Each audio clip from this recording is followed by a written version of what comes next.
ఖమ్మం జిల్లా వైరా నియోజకవర్గ కేంద్రంలో తహసీల్దార్ కార్యాలయం ముందు ఎంఆర్పీఎస్ ఆధ్వర్యంలో నిరసన చేపట్టారు. వికలాంగులకు, వితంతువులకు పెన్షన్లు పెంచాలని, ఎన్నికలలో కాంగ్రెస్ ప్రభుత్వం ఇచ్చిన వాగ్దానాలను నెరవేర్చాలని డిమాండ్ చేశారు. ఇక ఈ ధర్నాలో ఎంఆర్పీఎస్ నాయకులు, వికలాంగులు, వితంతువులు పాల్గొన్నారు. కాంగ్రెస్ ప్రభుత్వం ఎన్నికల్లో ఇచ్చిన హామీలను వెంటనే నెరవేర్చాలని, వికలాంగులను, వితంతువులకు పెన్షన్లు పెంచాలని ఎంఆర్పీఎస్ నాయకులు డిమాండ్ చేశారు.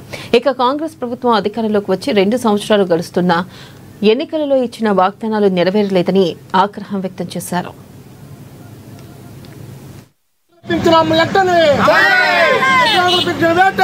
ఎంఆర్పీఎస్ ఆధ్వర్యంలో వికలాంగులు, వితంతువులు, వృద్ధులు, చేనేత పింఛన్దారులకు పింఛన్ పెరగాలని రేవంత్ రెడ్డి గారు, మరి కాంగ్రెస్ ప్రభుత్వం రేవంత్ రెడ్డి గారు మరి వృద్ధులను మీరు మా తండ్రులు, మా తల్లులు అన్నాడు. మరి వితంతులు, ఒంటరి మహిళలు నా చెల్లెలు అన్నారు. వికలాంగులు నా తోబుట్టువులు అన్నాడు. కనీసం 22 అయినా కూడా ఈ రోజు వరకు కూడా పింఛన్ పెరగకపోవడం చాలా దుర్మార్గం అని, చాలా బాధాకరం అని మీకు తెలియజేస్తున్నాము.